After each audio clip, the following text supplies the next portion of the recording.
మనం పెరిగిన సొసైటీ, ఇంకా మన మైండ్ సెట్, ఇంకా మనం సెర్చ్ చేసేదాన్ని బట్టి మనకి రకరకాల పిచ్చి పిచ్చి ఆలోచనలన్నీ వస్తుంటాయి.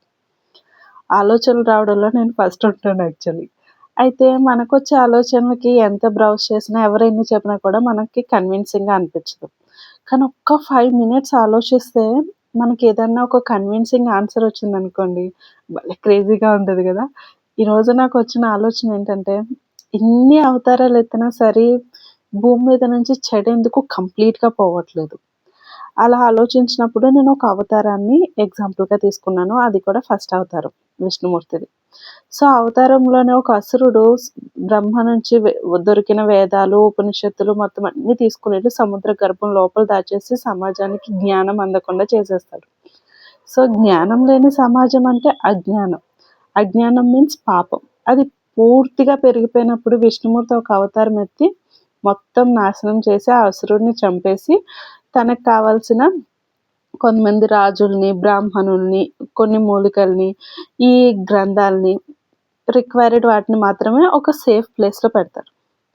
ఆ తర్వాత వాళ్ళ నుంచి అలా కొన్ని జనరేషన్స్ పెరుగుతా వెళ్తాయి. అలా వెళ్ళినప్పుడు ఆళ్ళకి కోపం, ఆవేశం అవన్నీ పెరుగుతా ఉంటే అలా స్లోగా పాపం పెరుగుతుంది. ఫర్ ఎగ్జాంపుల్ ఇప్పుడు మనం కలియుగంలో ఉన్నాం. ఇప్పుడు పాపం ఉంది, పుణ్యం ఉంది. పుణ్యం ఎక్కువగా ఉంది. ప్రెజెంట్ పాపం కొంచెం తక్కువ ఉంది. కానీ ఇది ఎలా ఉంటదంటే స్టాక్ మార్కెట్‌లో లాభం, నష్టం లేక జిగ్‌జాగ్ లైన్‌లో పెరుగుతా, తగ్గుతా ఉంటది. కానీ ఎప్పుడైతే కలి వస్తాడో, కలొచ్చినప్పుడు మొత్తం దేవుడి యొక్క ఉనికి లేకుండా చేసి, పుణ్యం లేకుండా చేసి, స్వార్థంతో నిండిపోయేలా చేసి, మొత్తం సమాజాన్ని తన స్వార్థం కోసం వాడుకొని, అది ఇంకా కాన్స్టెంట్‌గా పెరుగుతానే ఉంటది. అది తగ్గని ఒక రేంజ్‌కి తీసుకెళ్తాడు. అప్పుడు కల్కి అవతారం వచ్చి మళ్ళీ ఇదంతా నాశనం చేసి, కొంచెంమంది మంచి వాళ్ళని మాత్రం మళ్ళీ సేవ్ చేస్తాడు. అలా ఇదొక సర్కిల్ లాగా ఈ అవతారాలు వస్తూనే ఉంటే, భూమి మీద పాపం పెరుగుతానే ఉంటది. ఇది ఎలా ఉంటుంది? అంటే ఇది అంతా మనుషులకి రిలేటెడా? మనుషుల వల్ల పాపం వస్తుందా? నా నెక్స్ట్ ఆలోచన. అప్పుడు నాకు రిఫరెన్స్ కింద నేను బైబిల్‌ని తీసుకున్నాను. బైబిల్‌లో ఫస్ట్ పర్సన్ ఎవరు? ఆదాము. అతని నుంచి వచ్చింది అవ్వ. వాళ్ళిద్దరితో పాపం చేపిచ్చింది సాతాను.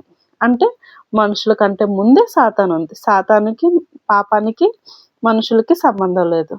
మరి ఇప్పుడు ఈ పాపం, ఈ సాతాను, ఈ నెగెటివ్ ఎనర్జీ ఎక్కడి నుంచి వచ్చింది అని ఆలోచించుకుంటే ఇది యాస్ పర్ బైబిల్ అయితే దేవుడి యొక్క ప్రధాన దేవదూతల నుంచి ఒక దేవదూతకి స్వార్థం పెరిగి దేవుడి నుంచి వేరుపడింది.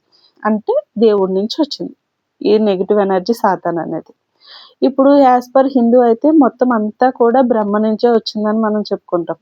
అలాగే త్రిమూర్తుల్లో శివుడు నుంచి ఒక అసురుడొస్తాడు.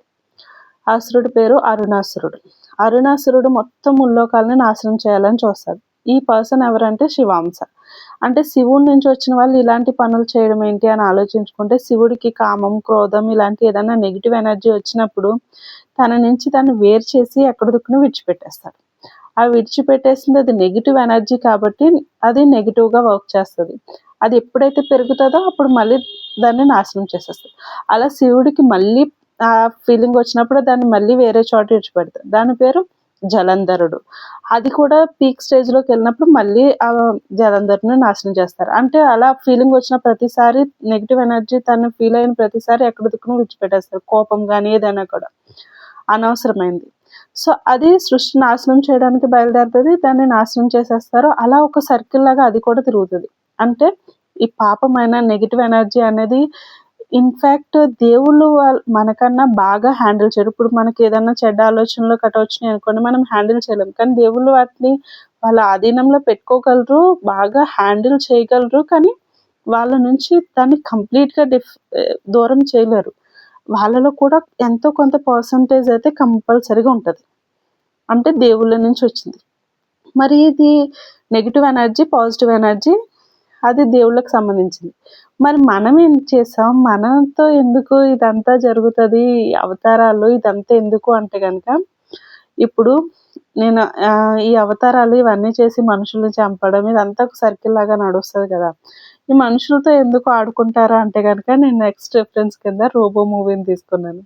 ఇప్పుడు 'రోబో' మూవీలో రజనీకాంత్ ఒక మంచి ఆలోచనతో తనకున్న తెలివితేటలని, తన సామర్థ్యాన్ని నిరూపించుకుంటూ మనుషులకి హెల్ప్ చేయడానికి ఒక రోబోని సృష్టిస్తాడు.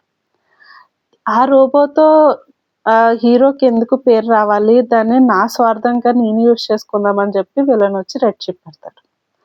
అలాగే మనుషుల్ని దేవుడు ఒక మంచి పర్పస్ మీద, మంచి కార్యం కోసం సృష్టిస్తాడు. మనలో సాతానొచ్చి మనకి ఆ నెగెటివ్ ఎనర్జీ, ఆ నెగెటివ్ ఆలోచనలు, పాపం, క్రోధం ఇదంతా పెరిగేలా చేసి తన స్వార్థానికి వాడుకోవాలని చూస్తారు. ఏంటి వాడుకోవడం అంటే గనక, ఇప్పుడు మనం చేసే పనులుంటాయి కదా!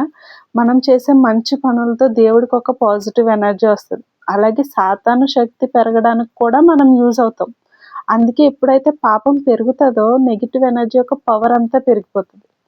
అలా పెరగకుండా ఉండడం కోసం పాపం పెరిగిన ప్రతిసారి ఆ పాపానికి సంబంధించిన మనుషుల్ని కూడా దేవుడు చంపేస్తా ఉంటాడు. సో, వాళ్ళిద్దరు బ్యాటిల్స్ మాట. పాజిటివ్ ఎనర్జీ దేవుడు, ఇంకా దేవుడి నుంచి వచ్చిన నెగెటివ్ ఎనర్జీ 2 కూడా మనల్ని వ ఎవరి చేతిలో ఆయుధం కింద వాళ్ళు వాడుకోవడానికి మనల్ని యూజ్ చేసుకుంటారు. ఐ డోంట్ నో ఇది కరెక్టో కాదో కానీ, నేను మాత్రం దీనికి కన్విన్స్ అయ్యాను.